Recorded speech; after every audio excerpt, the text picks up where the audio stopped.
Ahoy, my friends, Ryder here, and welcome back to another Final Fantasy VII Ever Crisis video. Today I'm going to be doing my to pull or not to pull on Cloud's new banner, the banner review, should you pull, whatever you guys want to call it. And that being said, I'm just going to get straight into it. Now, I'm just going to preface this video, guys, with one thing. I think that, this is a great banner, but I also think there's a lot of great things on the horizon. Now, I think it really comes down to one of two things on whether or not to pull this banner. Are you interested in being a competitive player in the Guild War or not? If you are, then I think this banner is definitely something you're going to want to be pulling for. However, if you're not, then, and let me preface this with something else, and you do have Yuffie built up with her Nanaki Mantle costume, so let's go down and take a look at that, wherever that is. It's right here. Okay, if you guys have this and Yuffie's the weapon that is accompanied with this costume, I think that, if you're not interested in being a big competitive force in the Guild War, then I honestly think you're totally good to just keep this and move on with Yuffie in the future as your main ice magic DPS, right? I think that you can wishlist Cloud's weapon. It's almost a guarantee that he will get an Omni Arcanum in the future. It won't be quite as good, but like I said, this banner is literally for this Guild War, and I think that if you're not trying to compete in it, I think that it's a pretty chill skip, especially considering what is coming on the future, right? Now, if you don't have Yuffie's Nanaki Mantle, right, or that weapon, because I don't believe that Yuffie has an Omni Arcanum, then this might be something to go for. If you're trying to flesh out your Magic Ice team, and then especially if you guys love Cloud, for all you Cloud fanboys like moi out there, then obviously it's a great banner to go for. There's a lot of good things going for this banner, this costume, this weapon. And so that being said, let's get into it. I'm going to hide the UI. We're going to take a look at the costume. There's a lot of things I like, a couple things I kind of question, but other than that, I think it's great.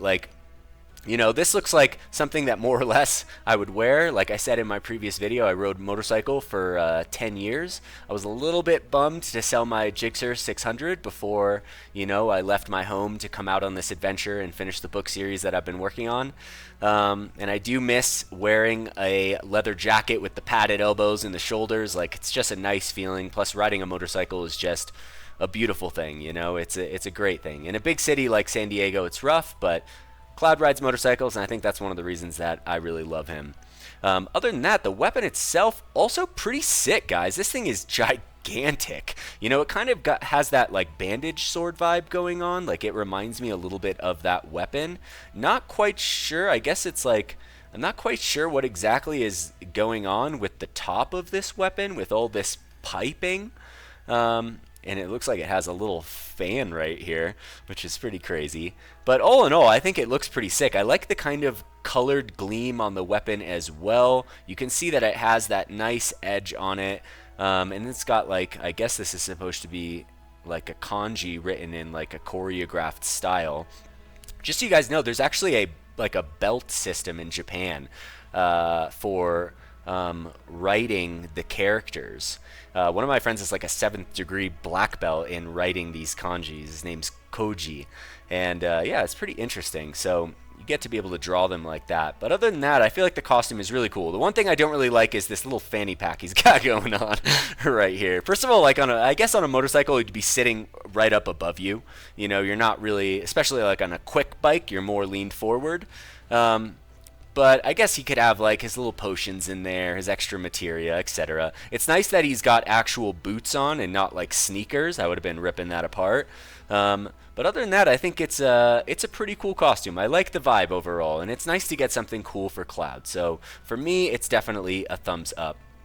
Now, let's go in and actually check this out, right? So we have Physical and Magic Ward right here. It's going to be 15%, which is definitely a super good R ability. It's kind of been the norm on a lot of these newer next-gen Arcanum costumes.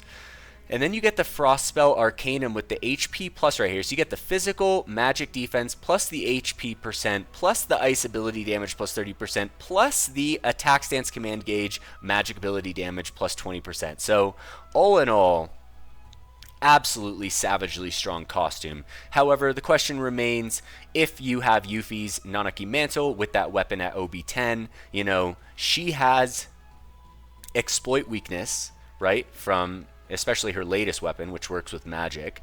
But she actually has it for physical and magic. So I do think that Yuffie will hold up for ice magic content in the future. However, like I said at the beginning of the video, if the Guild War is something that, you know, is your favorite aspect of the game, if you're looking to compete, it's obviously a banner that you can't really skip, right?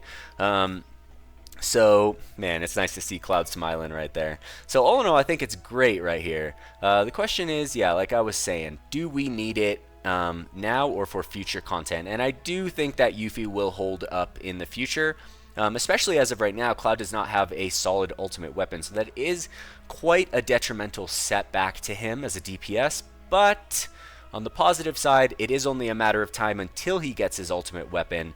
We have like what? July, August, yeah, so basically 2.5 months, guys. 10 weeks until Cloud's going to get his ultimate weapon, hopefully, right? But let's take a look at this weapon right here. And unless you're really planning on going like hardcore for the Guild War, I recommend always for non-limited banners to just pull to the costume, right? You can wishlist the weapon over time. Obviously, there's kind of a more of a need if you're trying to compete in the Guild War to have a higher weapon OB level, but other than that, I think you just have to kind of evaluate your account and see where you want to go with it. Now let's just take a look at this weapon. Now this weapon, I thought for sure Cloud was going to get Enfeeble on this weapon, which I think is really powerful. I think that the magic attack up and the magic defense break will have their moments, but most of the time we can bring a character that is going to take care of magic attack up for the team, along with taking care of magic defense breaks, right? And then on top of that, if Cloud's weapon, his ultimate weapon, sorry guys, I am a little bit sick, so I'm trying not to have it mess up my voice in the video, so I do apologize. But like I was saying, if Cloud's weapon comes with some type of physical magic attack up on the weapon, like Tifa's for example, then one of the main attributes of this weapon is like basically completely knocked off. So it's hard to say how viable this weapon will be in the future once his ultimate weapon drops. So that's why I'm saying you might want to err on a side of caution, but for me, it's a Cloud banner. It's for the Guild War, which is my favorite part of Ever Crisis, so I'll definitely be doing some pulls, at least to get to the costume right here. Now, taking a look at this, honestly, I think that it is a very, very, very good weapon. These next-gen weapons are absolutely insane, in my opinion, and absolutely powerful. If you have one fully built up with the costume, you're going to be hitting like an absolute frickin' truck, which is super cool. We'll just have to hope that this still meshes with Cloud's ultimate weapon in the future. Now, OB1 720% is nothing to scoff at, guys. It's definitely super strong, you know, considering that like at one point in time 750% was the highest damage output in the game. Now we're getting OB1 weapons with almost that same percent, which is pretty crazy. You do get the magic attack low to mid right here, which is alright. Not crazy strong, but alright. And then the magic defense here, if he's fighting something with an ice weakness, which is the only reason you would really be using this sword, right? Then you're going to get the magic defense break there as well. So which kind of, the nice thing about it is that it does free up a slot for another character that may not have to bring that kind of stuff to the team. You have a completely open slot and you can kind of put any weapon you have in there. So in that regard, it's definitely pretty powerful. It gives you some like more versatile options, I think, when it comes to team building. Right, so even if you got this OB1, I still think it's a pretty strong weapon overall, guys. Now, when you get it to OB6, it starts to get really strong. We're getting 940% magic ice damage. We have the magic attack increase and the magic defense debuff going from mid to high. This is a weapon that you're going to be chain casting, right? It's a DPS weapon, so it doesn't really matter that it's a 2 cast to high, because you're basically going to be sitting at that high tier potency buff and debuff for the entire fight, which is pretty cool. So this weapon is pretty powerful, guys. And then if we take it to OB10, you're going to get that whopping 1,120% magic ice damage. The magic attack is increased. Well, it's basically exactly the same right here. You'll get a duration increase, I believe. Yeah, so it's going to be... Oh, interesting that the duration is actually still 25 seconds at OB1, 25 seconds OB6, but then it does go to 30 seconds at OB10. And we're going to have the standard 46/39 magic attack and ice potency right here. Then you get the double magic attack boost with the circle sigil boost. So nothing crazy in the bottom half of this weapon, but overall I would say a pretty powerful weapon, guys. So honestly, that's going to conclude my kind of overview of this weapon. I think it's, like I said, super simple, guys. If you don't have Yuffie as your main magic ice damage character, I mean, you could also run Sephiroth with edged wings as well, right? But I just don't think that, I think that edged wings is kind of like, you know, it's been out for a long time. So I think probably if edged wings is your main magic ice, it might be time to move on.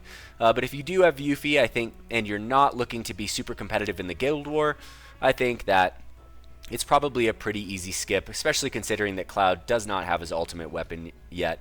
But I do think that people that do, excuse me, I do think that people that do go for it are going to be absolutely amped on playing Cloud again, on using this setup, and that when Cloud finally does get his ultimate weapon, I'm foreseeing a period of like, just like, absolute domination from Cloud for a while, which I think would be a nice kind of balance to the fact that we really haven't been able to use him at all in the last like 8 months. I mean, he got the Mystic Sword, which was really good, and I haven't been able to use it at all. I wishlisted it all the way up, I think pretty much close to OB10, and I just haven't been able to use it just because it's been so hard to fit him into a party. He just can't really compete with the other DPSs. But I think this is a sign that the times are coming to change, and so hopefully that is true. So yeah, guys, I just want to wish you guys the best of luck if you are pulling.